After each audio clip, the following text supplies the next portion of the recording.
Hi, my name is Nick. What I am about to tell you is a story of betrayal, rage, and revenge. You think you know what anger is? Trust me, you have no idea. Let me give you a little background. Madison and I were married for 6 years. We had the typical life: jobs, house, weekend getaways, and the occasional dinner with friends. It was not perfect, but I thought it worked. I never doubted her for a second. Sure, things were not as passionate as they used to be, but who the hell has time for passion when you are both working full-time jobs, right? I was a project manager for a tech company, and Madison worked in PR. Her job always seemed to demand these late nights or networking events, but I never questioned it. I trusted her. Until I could not. It all started with small things. Little cracks in the wall that, at first, I thought I was imagining. Madison started going out more often, claiming it was work-related or some sort of girls' night out with her friends. Normally, I would not have batted an eye. We had always given each other space, and I was never the jealous type. But lately, it felt different. The excuses became more frequent, more rehearsed, and each time she came home later and later. The first time I really noticed something was off was when she came home one night, looking disheveled, and I caught a whiff of perfume that was not hers. It was subtle, but noticeable. Still, I brushed it off, thinking maybe I was overreacting. I told myself it was nothing, that I was just imagining things because I was stressed from work. But the idea kept gnawing at the back of my mind. Then, one night, my friend Ryan dropped a bomb on me. We were having drinks at our usual spot, just two guys catching up, when he leaned in and said, "Hey, Nick, can I ask you something?" I shrugged, sipping my beer. "Sure, man. What's up?" Ryan hesitated for a moment, looking uncomfortable. "Everything good between you and Madison?" I frowned, caught off guard by the question. "Yeah, I think so. Why?" He looked around, like he was making sure nobody could overhear us. "I don't want to stir things up, but I have seen her out a few times lately, and she was not with her work friends." My stomach twisted. I tried to laugh it off. "What do you mean? You sure it wasn't just some coworkers or new clients?" Ryan shook his head. "No, Nick. It didn't look like that. She was with other guys. I hate to say it, but they didn't seem like just friends." His words hit me like a punch to the gut, but I forced a smile. "Thanks for letting me know, but I'm sure it's nothing." I lied. Inside, something snapped. I tried to act calm, but the reality was sinking in fast. I could feel it. Madison was hiding something. After that night, I became hyper-aware of everything. Every time she went out, I paid attention to the smallest details. The way she avoided eye contact when she came home, the random excuses, and how she would jump straight into the shower the moment she walked in the door. I tried to confront her casually, asking how her night went, but her answers were vague, always deflecting. I should have called her out right then. I should have demanded the truth, but I did not. I waited. I waited for proof, and then I got it. One Friday night, she told me she was going to a work function. Some big deal, exclusive event at a colleague's house. "It's not a big deal," she said, sliding into a tight red dress that hugged her in all the right places. She barely even looked at me when she told me not to wait up. That was when the knot in my gut tightened. Something was definitely wrong. "Where's the party again?" I asked, trying to sound casual, though my insides were churning. "Just at a coworker's place," she waved off, not even looking up as she adjusted her makeup in the mirror. "I'll be back late. You don't need to wait for me." She kissed me on the cheek, grabbed her purse, and was out the door before I could say another word. As soon as she left, I stood there, frozen in place. My mind was racing. I could not shake the feeling that this was more than just another night out. I grabbed my keys and headed out the door. I did not know what I was going to do, but I knew I could not just sit there, waiting like a fool. I needed to know. I needed to see it with my own eyes. I followed the directions she had mentioned earlier, an address I remembered her casually mentioning weeks ago. I parked a few houses down from where the party was happening, my heart pounding as I sat in the car, staring at the house. Music was blaring inside, and through the windows, I could see people laughing, drinking, just like any other party. But this was not just any other party for me. I sat there for a moment, my hands gripping the steering wheel so tight my knuckles turned white. Was I being stupid? Should I have just trusted her and gone back home? No. I had to know the truth. I had to see it for myself. I got out of the car and walked toward the house, staying in the shadows, making sure no one could see me. I circled around to the back, my breath quickening with every step. My mind was racing, a whirlwind of thoughts and emotions. And then I saw her. Madison was standing on the front porch, laughing with a guy I had never seen before. He was leaning in close, his hand on the small of her back, and she was smiling in a way I had not seen in months. They looked like they were more than just coworkers, more than just friends. And that was all I needed to see. I stood there, hidden in the shadows, my fists clenched so tight I thought my knuckles would crack. The scene playing out in front of me felt like a punch straight to the gut. Madison, the woman I had trusted with everything, was standing there with some guy, laughing like she had not a care in the world, like I did not even exist. I felt my chest tighten, the rage bubbling up, uncontrollable. My mind went blank, overtaken by pure, blinding fury. I could not just stand there. I could not just watch it happen. I had to act. Without thinking, I stormed across the street, my legs moving faster than my brain could process.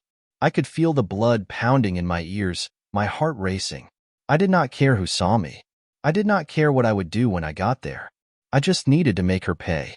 I barged through the front door, ignoring the surprised glances from a few people standing around in the entryway. They did not matter. None of them mattered. The only thing I cared about was finding Madison and confronting her for the lying, cheating snake she had become. The sound of my footsteps echoed through the house as I made my way toward the back, where I had seen her. Every nerve in my body was on fire, the adrenaline surging through me like a drug. I turned the corner into the living room, and there she was, Madison, standing close to that guy, her hand resting on his arm, her smile wide and carefree. When she saw me, her face froze.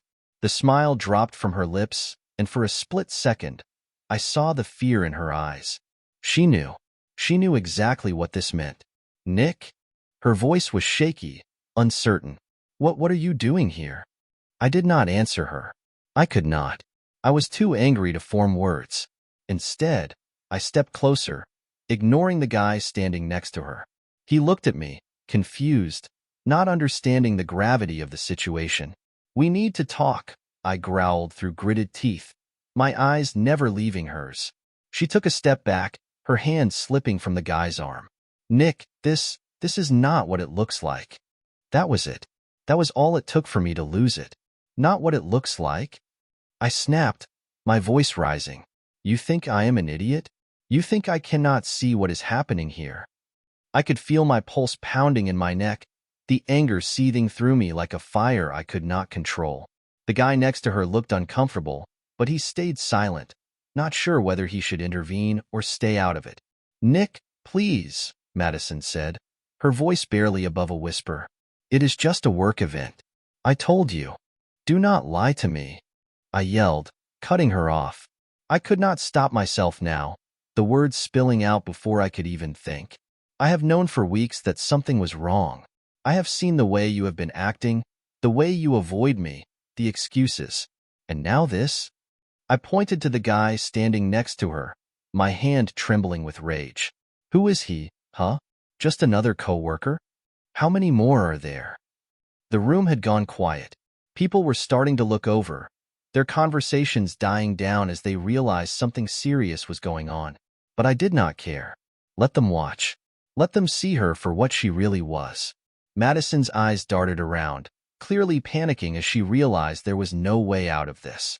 She opened her mouth to say something, but I did not give her the chance. You know what? I do not even care who he is. I spat, my voice dripping with venom. I came here to tell you that I am done. I am done being played. I am done being your fool.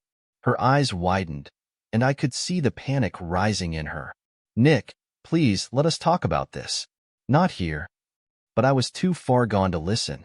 I was running on pure impulse, my anger making every decision for me. Talk? What is there to talk about? You have been lying to me for months. You think I want to hear your excuses? The guy next to her finally spoke up, trying to calm the situation. Hey man, maybe we should all just shut up. I barked, pointing a finger at him. This has nothing to do with you. Stay out of it. He raised his hands defensively, backing off as he realized how serious I was. He knew better than to get in the way of what was about to go down. I turned my attention back to Madison. You ruined everything. You destroyed our marriage, and for what? A few cheap thrills? Was it worth it? Her eyes filled with tears, and for a second, I saw her lips tremble. Nick, I am sorry. I never meant for it to go this far. Do not even try to apologize, I snapped, my voice harsh. You do not get to be sorry. You did this. You. And now you have to live with the consequences. She looked at me, speechless, as if she had no idea what to say, no way to fix the mess she had created. But it was too late for that. I was not here for apologies. I was here to end it. You know what? You can have him, I said, gesturing toward the guy, who was now standing awkwardly a few feet away, unsure of what to do. I do not care anymore. I hope he is worth it. I turned on my heel and stormed out of the house, my blood still boiling, my heart racing. The moment I stepped outside, the cold night air hit me, but it did nothing to cool the fire burning inside me. I was shaking, my mind racing with 1,000 thoughts. I had finally confronted her, finally said what I needed to say, but instead of feeling relieved, I felt angrier than ever. I got into my car, slamming the door shut so hard the windows rattled. My hands were trembling as I gripped the steering wheel, the adrenaline still coursing through my veins. I sat there for a moment, breathing heavily, trying to make sense of everything that had just happened. But the only thing I could focus on was the overwhelming need for revenge. This was not over. Not by a long shot. I sat in the car, my breathing heavy and uneven, my hands gripping the steering wheel so hard it felt like my knuckles would tear through my skin. The confrontation had happened, and I had said my piece, but instead of feeling any closure, the anger inside me only grew.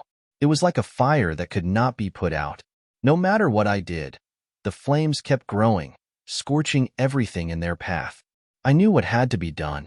Confronting her was just the start. Madison needed to feel what I felt, to experience the humiliation she had caused me.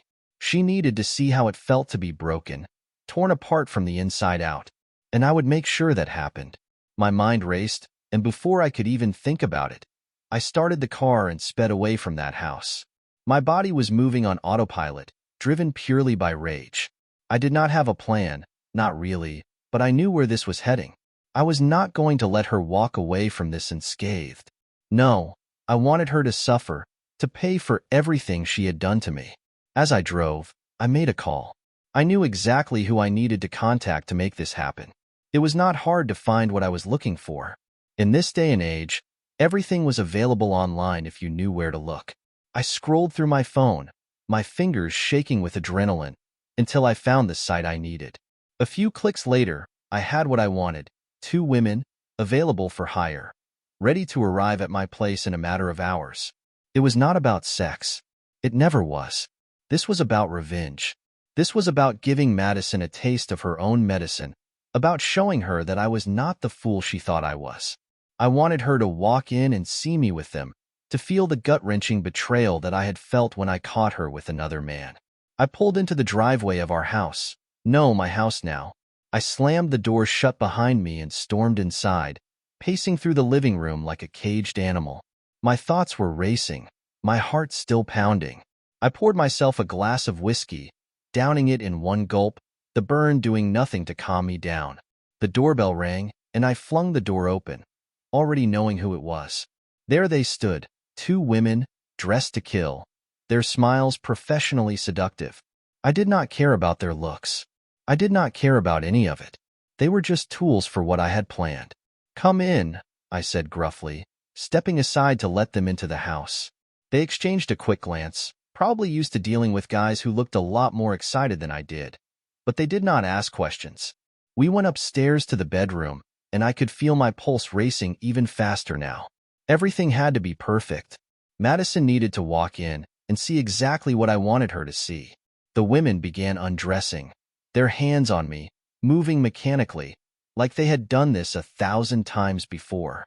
But I was not focused on them. I was not thinking about what was happening in that moment. My mind was locked on Madison, on the look I imagined on her face when she walked in and saw me with them.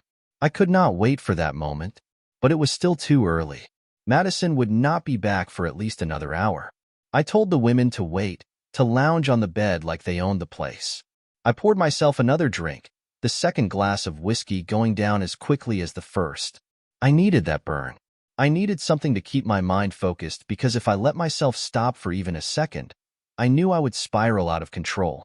40 minutes passed, and my nerves were wound so tight I felt like I would snap at any moment. Everything was set. The bed was a mess, clothes scattered across the floor, and the two women were draped over the pillows, looking bored but professional. I checked my phone. Any minute now. Then, I heard it. The unmistakable sound of Madison's car pulling into the driveway. My heart raced, my breath quickened, and every muscle in my body tensed up, waiting for the moment when she would walk through that door.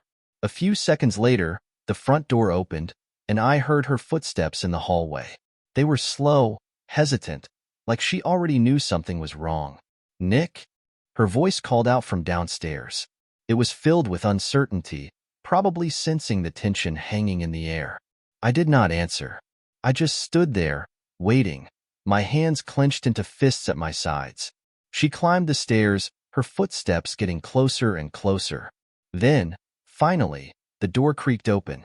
Madison stepped into the room, and for a brief second, everything stopped. The look on her face was priceless. Her eyes went wide, her mouth fell open, and she just froze in the doorway, unable to comprehend what she was seeing. I stood there, arms crossed, staring at her with cold, unforgiving eyes. "Nick, what the hell is this?" Her voice trembled, and she looked between me and the two women on the bed, her face pale as the reality of the situation hit her like a freight train. "What does it look like?" I said, my voice calm, almost eerily so. "You wanted to play this game? Fine. Now you get to see what it feels like." She blinked, her hands trembling as she clutched her purse. "This is insane. You hired them? Why?" I let out a bitter laugh, shaking my head. "Why? Really, Madison? You are seriously asking me that?" I took a step closer to her, my jaw clenched. Maybe I just wanted to even the score. Her face crumpled, and I could see the panic in her eyes. "Nick, this is not the same. You do not need to do this. Please." "Oh, I do not need to?" I snapped, my voice rising again. "You think I am just going to sit around while you screw me over behind my back? No, Madison. I am not that guy. Not anymore." She took a shaky breath, looking like she was about to cry. But I was not going to let her off the hook that easily. This was what she deserved. "This is over," I said, my voice low, dangerous. "You ruined everything. Now, I am just giving you a front row seat to watch it all burn." Madison stood there, frozen in the doorway, her face drained of color.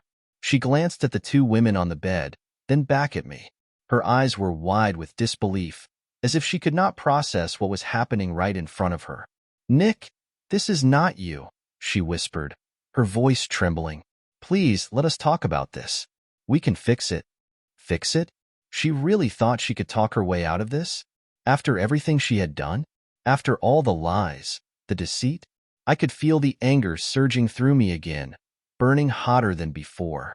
The look on her face, it was too little, too late. There was nothing to fix anymore. "Talk about what, Madison?" I barked, stepping closer to her. "You want to talk about how you have been sneaking around with other men? Or maybe we should talk about how you have been lying to my face for months." She flinched at my words, but I did not care. I wanted her to feel it, to know that there was no way out of this. "Not this time." "Nick, I am sorry," she pleaded, her voice cracking. "I made a mistake. I know that. But this is not the answer." Her words only fueled my rage. The nerve she had, standing there, trying to play the victim after everything she had put me through. I was done with her apologies. I was done with her excuses. "No, Madison," I said through gritted teeth, "you made a choice. You chose to betray me. You chose to treat me like a fool. And now you are going to live with the consequences." I saw the panic flare in her eyes, and for the first time, she seemed to truly grasp what was happening. She took a step back, her voice growing more desperate. "Please, Nick, we can fix this. I will do whatever it takes. Just tell them to go." I glanced at the two women on the bed, still lounging as if this was just another job for them. They did not say a word, just watched the scene unfold in front of them. I turned back to Madison, shaking my head slowly. "No," I said, my voice cold and final. "They are not going anywhere. You are the one who is leaving." Her eyes welled up with tears, and I could see her starting to unravel. "You do not mean that. Please, Nick. You do not need to do this." I stepped closer, towering over her now. "Yes, I do. This is over. You destroyed everything, and now you are going to live with that. Get out." For a moment, she just stood there, looking at me like she did not recognize the man in front of her. And maybe she did not. Maybe I was not the same person anymore. But that was her doing. She had turned me into this. Finally, she broke down, the tears spilling down her cheeks as she sobbed. "Nick, please, do not do this. I love you." Her words made my blood boil. Love? She had the audacity to talk about love after all the lies, all the betrayal? I laughed, a harsh, bitter sound that cut through the tension in the room. "You do not know what love is, Madison," I spat. "If you loved me, you would not have done what you did. You would not have lied. You would not have cheated. You threw our marriage away for some cheap thrill, and now you want me to believe that you still care? It is too late for that." She was shaking now, her sobs echoing through the room. But I did not feel pity. I did not feel anything for her anymore. "Get out," I repeated, my voice low and menacing. "Now." Madison hesitated for a moment, like she still thought she could salvage something, but I was done.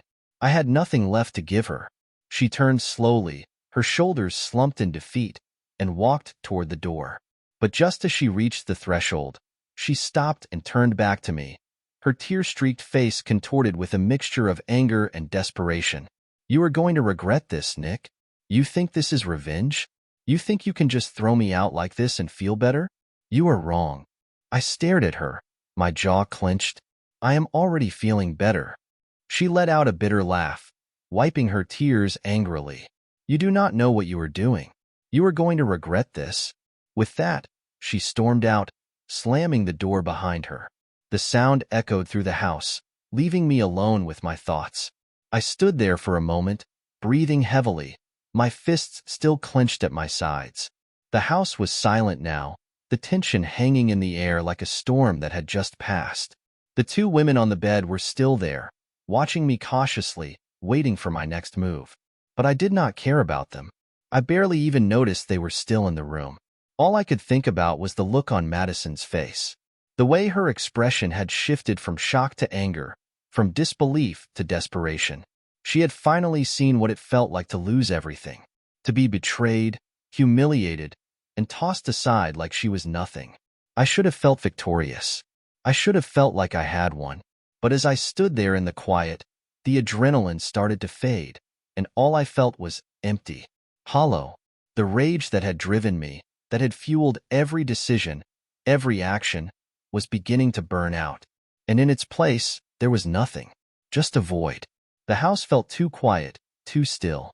The women in the room were just props in a scene that no longer mattered.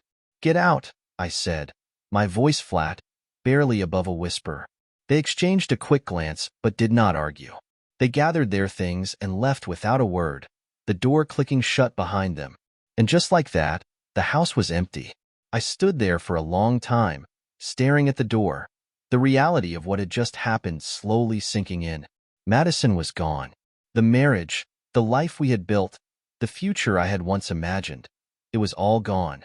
I walked over to the window, staring out at the night sky, the whiskey glass still in my hand. My mind was racing, but it felt like I was going nowhere. What had I really accomplished? I had set out to hurt her, to make her feel the same pain I had felt, and I had done that. But the emptiness inside me remained. The victory was hollow. The revenge, as sweet as I thought it would be, tasted bitter now. The silence in the house was deafening, and the weight of what I had done pressed down on me like a heavy fog. I poured another glass of whiskey, the liquid swirling in the glass as I stared into it, searching for answers that were not there. I stood by the window for what felt like hours, staring into the darkness outside. The whiskey in my hand was half forgotten, the ice long since melted. My mind replayed everything that had just happened over and over again. The look on Madison's face when she realized what I had done. Her tears. Her begging. Her anger. It was exactly what I had wanted, right? To see her break down. To make her feel the same pain she had caused me. So why the hell did it not feel like enough? I walked back to the couch and sank into it, the weight of everything pressing down on me. The silence of the house was suffocating. It felt too big, too empty now. I should have been celebrating. I should have felt victorious. But instead, all I felt was this gnawing emptiness. This sense that nothing had really changed. I had destroyed her, sure. But what had I really won? I took a long sip of whiskey, hoping it would dull the edge of the thoughts swirling in my head. But it did not. Nothing did. The anger was still there, simmering just below the surface, but now it was mixed with something else. Something darker. Regret? No. I refused to feel regret. She had done this. She had caused all of this. Still, the quiet was unbearable. I pulled out my phone, scrolling through messages without really reading them. A few notifications had popped up from mutual friends, people who had no idea what was really going on, just wondering why they had not seen Madison and me together recently. Ignoring them, I clicked on Madison's contact, staring at her name on the screen. I hovered over it for a moment before opening up our text thread. The last message was from her, a simple, "I'll be home late tonight. Don't wait up." That message had felt like a stab in the back when she first sent it, but now it just seemed pathetic. It was like a reminder of all the little lies she had told, all the small betrayals that had piled up over time, until they finally broke me. I should delete her number. I should erase every trace of her from my life. But I could not. Not yet. I was not done with her. Not really. Not emotionally. I threw the phone aside and leaned back into the couch, staring up at the ceiling. Everything I had done felt hollow now, like none of it really mattered. The revenge that had fueled me for weeks, the anger that had driven me to destroy everything, it was all starting to fade. And what was left was this cold, empty void. I had thought making her suffer would bring me some kind of peace, some sense of closure. But it had not. I still felt just as lost, just as angry as before. I grabbed the TV remote and turned it on, hoping the noise would drown out my thoughts. The flashing images from some random show barely registered in my mind. All I could think about was what had just happened. Madison was gone. She was out of my life, just like I had wanted. But I was still here, sitting in this empty house, feeling just as broken as before.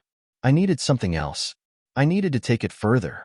The idea hit me like a freight train, and before I could even process it, I was already up, grabbing my phone again.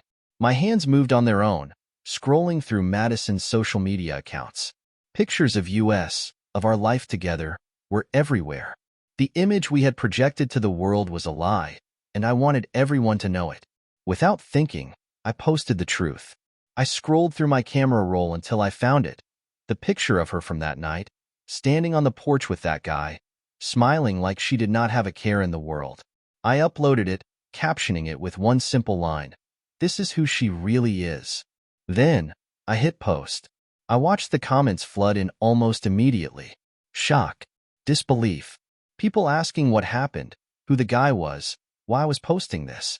A few mutual friends messaged me privately, asking if I was okay, telling me to take it down. But I ignored them all. This was what she deserved. She had humiliated me, destroyed our life together, and now the world would see her for who she really was. I sat back down, feeling a twisted sense of satisfaction as the notifications kept rolling in. She would see it soon enough. She would know that everyone knew. She could not hide anymore. But even as I watched the fallout unfold in real time, the emptiness remained. I thought exposing her would give me some sense of closure, but it just felt like another hollow victory. Another moment that left me feeling more alone than before. I downed the rest of my whiskey and tossed the glass onto the coffee table, the sharp clink echoing through the room. What had I really accomplished? I had shattered her world, but mine still felt just as broken. I had torn apart everything we had built, but the pieces were still scattered around me, too far gone to ever put back together. I stood up, pacing the room again, my mind racing. This was not how it was supposed to feel. I was supposed to feel free, relieved, like a weight had been lifted off my chest. But instead, I felt like I was drowning in this sea of anger and bitterness that I could not escape. I walked back to the kitchen, pouring myself another drink, trying to numb the thoughts that kept swirling around in my head. But the more I drank, the louder they got. What had I really wanted from all of this? To hurt her? To make her suffer? Sure, I had done that. But it had not fixed anything. It had not made me feel better. The truth was, I did not know what I wanted anymore. Everything I thought would bring me peace, bring me closure, had just left me feeling emptier than before. I had wanted her to suffer like I had, to feel the same betrayal, the same hurt. But now that she had, I realized it did not change a damn thing. I poured another glass of whiskey and took a long drink, staring out the window into the empty night. The house felt too quiet, too still. Madison was gone, but the silence she left behind was suffocating. And for the first time since this all started, I wondered if I had gone too far, if I had burned everything to the ground, only to find myself standing alone in the ashes. The next morning, the house was as silent as it had been the night before, but the stillness felt even heavier. I woke up on the couch, the remnants of too many drinks scattered on the coffee table. My head pounded, a dull reminder of how far I had let myself spiral. The events of the night before were a blur, but one thing was clear. I had done it. I had finally taken things as far as they could go. I reached for my phone, groaning as the brightness of the screen hit my eyes. The notifications were still there, dozens of them.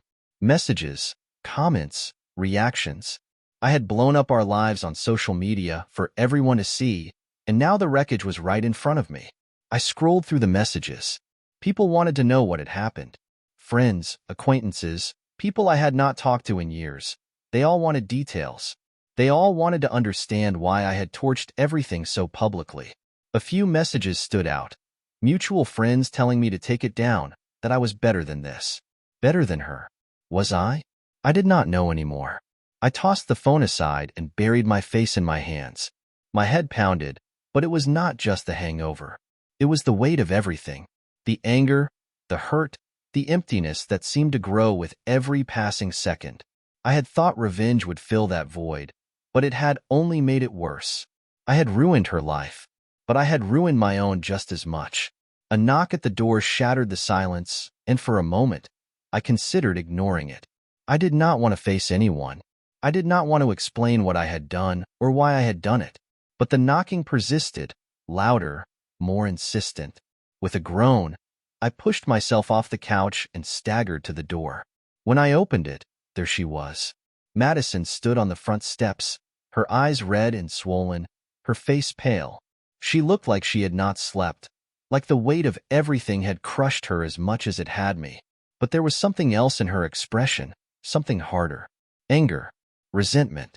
She pushed past me, storming into the house without waiting for an invitation. "Nick, what the hell is wrong with you?" she snapped, her voice hoarse but filled with fury. I closed the door and turned to face her, my own anger flaring back to life. "What is wrong with me? You are seriously going to ask me that?" She shook her head, her eyes flashing. "You humiliated me. You destroyed everything we had in front of everyone we know. Do you have any idea what you have done?" I let out a harsh laugh, my voice dripping with bitterness. "What I have done? What about what you did? You think you can walk all over me, cheat on me, and I am just supposed to sit there and take it? You deserve this." Madison crossed her arms, glaring at me. "So, this is your answer? Publicly shaming me? Hiring escorts to make a point? You think that makes you better than me?" "I do not care if I am better than you," I spat back. "I just wanted you to feel what I felt, to know what it is like to have your life torn apart." Her jaw clenched, and for a moment, she looked like she was going to lash out. But then something shifted in her expression, a flicker of something close to pity. "You think this made you feel better, Nick?" she asked quietly, her voice trembling. "Look at you. Look at what you have become. This revenge, Has it really made you feel any less empty? Her words hit me harder than I expected. I wanted to fire back, to tell her she had no right to pity me, no right to judge me after everything she had done. But the truth was, she was right. I did feel empty. I had felt empty for weeks, for months, and nothing I had done had changed that. I did what I had to do, I muttered, unable to meet her eyes. No, she said softly. You did what you thought would make the pain go away. But it has not, has it? It just made it worse. I looked away, my chest tightening. The anger was still there, bubbling beneath the surface, but it was starting to feel more like a mask, a way to cover up the hurt I did not want to deal with. I had wanted to make her suffer, to make her pay for what she had done to me. But in the process, I had destroyed whatever was left of myself. I hate you, I said, but the words felt hollow, even to me. She sighed, running a hand through her hair. I know. The room was filled with a suffocating silence. I could not bring myself to look at her, to see whatever was left between us. Maybe it was nothing.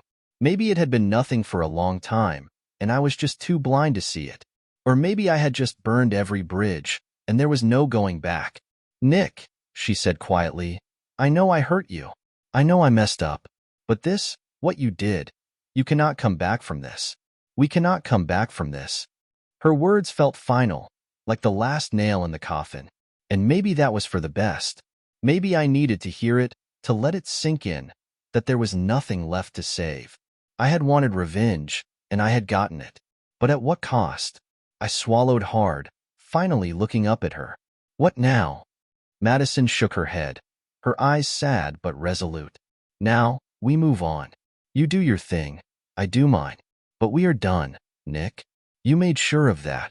I wanted to argue, to lash out, but the truth was, I had nothing left to say. She was right. I had pushed us past the point of no return, and now all that was left was the wreckage. There was no fixing this, no going back. She walked toward the door, pausing just before she left. I hope you figure it out, Nick. I really do. And then she was gone. I stood there, staring at the door long after she had left, the silence of the house pressing down on me like a weight I could not lift. Everything was over. The marriage, the anger, the revenge. And now, all I had left was the emptiness I had tried so hard to fill. I sat back down on the couch, staring at the whiskey glass on the table. The house was too quiet, too still, and for the first time, I felt the full weight of what I had done. I had gotten my revenge, but in the end, it had cost me everything.